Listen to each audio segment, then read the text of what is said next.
اس میں کوئی شک نہیں ہے کہ سارے مذہب اس میں اخلاق کی تعلیم دی گئی. ہر مذہب اس کی بنیاد اخلاق پر، جس قدر پیغمبر آئے انہوں نے اخلاق کی تعلیم دی. سب یہی تعلیم دیتے رہے. سچ بولنا ہے، جھوٹ سے بچنا ہے، انصاف کرنا ہے، ظلم سے بچنا ہے، خیرات اور نیکی کرنی ہے، اور چوری اور بدی سے بچنا ہے.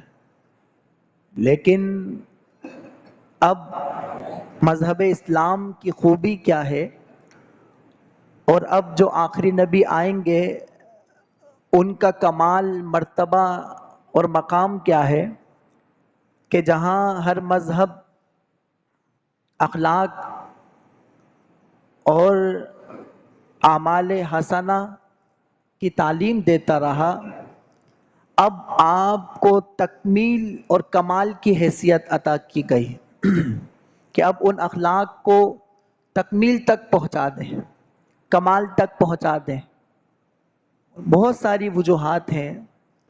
یقیناً نبیوں نے اخلاق حسنہ کی تعلیم دی ہے، مگر رسول اللہ صلی اللہ علیہ وسلم کو جو ایک تکمیل کی حیثیت حدیث پاک میں فرمایا گیا، بعثت لأتمم حسن الاخلاق، مجھے حسن اخلاق کی تکمیل کے لیے بھیجا گیا ہے. دوسری حدیث پاک میں ہے انما بعثت لأتمم مکارم الاخلاق، کہ مجھے اخلاق کی تکمیل کے لیے بھیجا گیا ہے. اور آپ صلی اللہ علیہ وسلم اپنی بعثت کے ساتھ ہی اسی فرض کو پورا کرنے لگے. ابھی آپ مکہ ہی میں تھے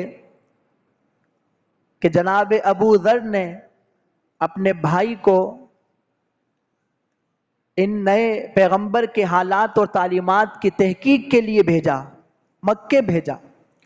اور جب وہ واپس آ کر اپنے بھائی کو بتاتے ہیں حضور کی شان اور اخلاق کے بارے میں، کہتے ہیں رأیتہ یأمر بمکارم الاخلاق، کہ وہ میں نے ان کو دیکھا ہے کہ وہ اخلاق کی باتیں کرتے ہیں، اخلاق سکھاتے ہیں، اخلاق حسنہ کی تعلیم دیتے ہیں. ان کو دیکھا ہے.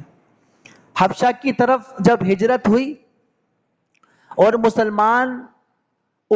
مسلمانوں سے حبشہ کے بادشاہ نجاشی نے پوچھا کہ بتاؤ ذرا کہ مسلمانوں آپ کی نسبت، اپنے نبی کی نسبت وہ کس چیز کی تعلیم دیتے ہیں، تو حضرت جعفر طیار نے بتایا اے بادشاہ، ہم لوگ ایک جاہل قوم تھے، ہم ایک جاہل قوم تھے، بتوں کی پوجا کرتے تھے، مردار کھاتے تھے، بدکاریاں کرتے تھے، ہمسایوں کو ستاتے تھے، بھائی بھائی پر ظلم کرتا تھا، طاقتور کمزور پر اس کو کھا جاتا تھا، اس پر حاوی آ جاتا تھا. اس اثنا میں ایک شخص ہم میں پیدا ہوا، اس نے ہم کو سکھایا کہ ہم پتھروں کو نہ پوجیں، ہم پتھروں کو پوجنا چھوڑ دیں، سچ بولیں، خون ریزی سے باز آ جائیں، یتیموں کا مال نہ کھائیں، ہمسایوں کو آرام دیں، عفیف عورتوں پر بدنامی کا داغ نہ لگائیں. یہ تعلیم ہے.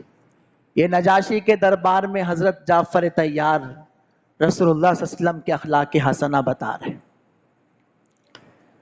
پھر اسی طرح قیصر روم،